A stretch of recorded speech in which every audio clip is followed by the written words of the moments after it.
नाज़रीन हाणे अवांखे हिते ब्रेकिंग न्यूज़ अवां सां शेयर कंदा हलूं। भिट शाह खां यूएई जो कौंसल जनरल जी भिटाई धणी ते हाज़िरी थी आहे। कौंसल जनरल दरगाह जे मुख़्तलिफ़ हिस्सनि जो दौरो कयो ऐं शाह जो राग पिणु ॿुधो आहे।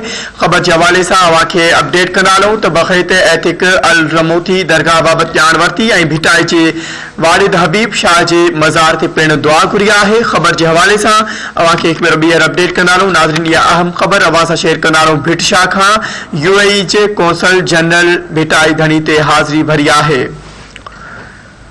कौंसल जनरल दरगाह जे मुख़्तलिफ़ हिस्सनि जो दौरो कयो आहे ऐं शाह जो राग पिणु ॿुधो आहे। ख़बर जे हवाले सां अवांखे अपडेट कंदा हलूं त बख़ीत एथिक अल रमूथी दरगाह बाबति ॼाण वरिती ऐं भिटाई जे वालिद हबीब शाह जी मज़ार ते पिणु दुआ घुरी आहे।